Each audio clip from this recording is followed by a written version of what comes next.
5 ఏళ్ళు నడిచింది, నడవలే. మిషన్ భగీరథ నీళ్ళు పుష్కలంగా రాలే, ఏమన్నా రాలేదా? వచ్చినాయా? మరి ఇప్పుడు ఏం రోగం పుట్టింది నాకు అర్థం కాదు. ఇప్పుడు ఎందుకు గుంటుతుంది అది? ఎందుకు నీళ్ళు ఎత్తలేవు? ఇంతింత పొడుగు మాటలు మాట్లాడుతుందా? అడ్డం పొడుగు మాట్లాడుతుందా? పొద్దున్న లేస్తే కేసీఆర్ చావాలి, నువ్వు 1000 జన్మలు ఇచ్చినా నేను చావనా కొడుకు అనుకుంటున్నావు. కరెంటు చక్కగా ఉండేనా కేసీఆర్ రాకముందు?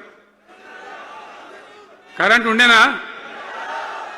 కేసీఆర్ ఉన్న రోజులు మంచిగా ఉండేనా? మరి మళ్ళీ ఇప్పుడు ఏం రోగం వచ్చే, ఏం బీమారి వచ్చే? కరెంటు కాకెత్తుకొని పోయిందా? ఇప్పుడు జీవన్ రెడ్డి గారు చెప్పిండు, కాంగ్రెస్ వాళ్ళు సభ పెట్టినాడు, కాటారంలో బుడరంలో పెట్టినాడు, ఆడ పైసలు ఎత్తారట. ఇది ఒక్క తేపకేసి రైతు బంధు నెలకొక ఇస్తా, ఎకరానికా అంటే 2 నెలలకు ఒక ఎకరానికి అంతేనా? 6,000 వేసినాం, మా అంతా సిపాయిలను బొచ్చ కొట్టుకుంటాను. ఆనాడు ఎట్లా పడేది రైతు బంధు? 10 రోజుల గ్యాప్లో మొత్తం రైతులకు వచ్చేసింది. టంగ్ మన సెల్ ఫోన్ మోగుతుండే, మంచిగా టింగు టింగున పోయి బ్యాంకుకి వెళ్ళి తెచ్చుకుంటుండే. ఎక్కడ వాయి మరి వచ్చిన ప్రభుత్వం పనిచేయాలి కదా, వాళ్ళకు కూడా అవకాశం ఇవ్వాలి కదా. సరే, మన నాన్న వాడో వీడో కొంత దుంకులాడినా నేను మాట్లాడలే, నీ బయటికి రాలే, తక్కువ 1-2 సార్లు తప్ప రాలే. వాళ్ళకు కూడా ఛాన్స్ ఇవ్వాలి, అవకాశం ఇవ్వాలి. మనం ఎక్కసంతో ఉండొద్దు, చేయని ఏం పరిపాలన చేస్తారో చేయని, మంచిదే కదా అని చెప్పి అనుకున్నాం. మరి ఏమైతుంది? ఎక్కడ చూసినా చిల్లర మాటలు తప్ప ఒక్కటంటే ఒక్కటన్నా నిర్మాణాత్మకమైన కార్యక్రమం ఉందా? ఒక్కటన్నా ఏదైనా గొప్ప స్కీమ్ మొదలుపెట్టినరా? కరెంటుకు బాధ ఉండేనా? నీళ్లకు బాధ ఉండేనా? యూరియా బస్తాలు ఏ శాతం అయితే లేదా ఈ ప్రభుత్వానికి? యూరియా బస్తాలు రాబోయంటే యాప్ పెట్టినా ఉంటాడు. దుకాణంలో లేకపోతే యాప్లోకి వెళ్తాయా? ఈ దమ్ముంటే తెచ్చి దుకాణంలో పెట్టాలి, కానీ ఆ యాప్లు పట్టుకొని తిరిగితే కాళ్ళకు వాపులు వస్తాయి, బస్తాలు మాత్రం దొరుకుతలేవు. రాష్ట్ర ఆర్థిక ఆదాయం ఎందుకు దిగజారిపోయింది? దయచేసి ఆలోచన చేయండి. కేసీఆర్ ఉన్నప్పుడు రియల్ ఎస్టేట్ ఎట్లా ఉండే? రైతుల భూముల ధరలు ఎట్లుండే? హైవే పక్కకుంటే 2 కోట్లు 3 కోట్లు, డాంబర్ రోడ్ పక్కకుంటే ₹1,00,00,000 ధీమా ఉండే రైతులకు. ఇంకా అమ్మాయిందిరా పెళ్లి అంటే పావడంత అమ్మి చేత పోవా, వాళ్ళ దగ్గర అమ్మి చేత బిల్డింగ్ కట్టుకుంటా. ఈరోజు అమ్మేటోడు ఉన్నాడు కానీ కొనేటోడు లేడు. పిల్లలు పాపం చదువుకునే వాళ్ళు ఉంటే వాళ్ళకి విదేశాల్లో సీట్లు వస్తే 20 లక్షల రూపాయలు ఇచ్చాం. అంబేద్కర్ పేరు మీద, జ్యోతిబా పూలే పేరు మీద ఎస్సీ పిల్లలకు, బీసీ పిల్లలకు, ఓసీలలో కూడా నిరుపేదలకు ఇచ్చినాం.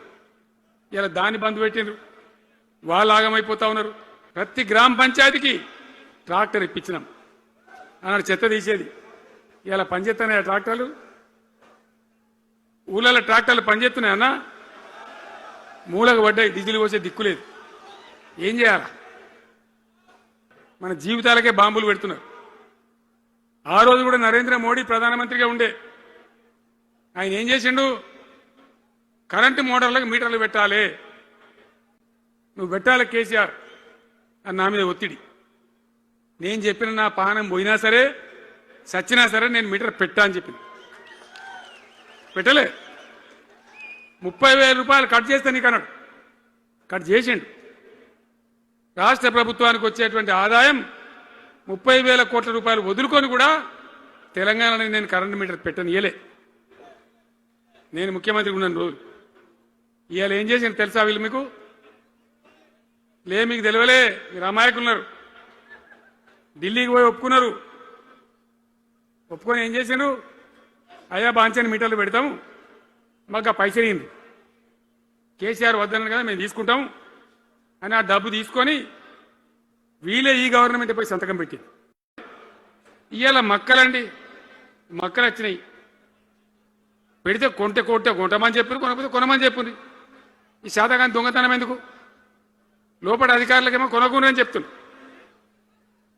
మీది కొంటమని చెప్తుంది. మక్కలు కొనే ధీమా ఉందా? ఇయ్యాల కొంటుండ్రా? వడ్లు కొంటుండ్రా? కొనకపోగా మళ్ళీ ఇంకా బోనస్ ఇస్తామని ఒక బోగస్ మాట. ఈ అందానికి ఒకటి బోడముండ హైడ్రాని తెచ్చిపెట్టింది.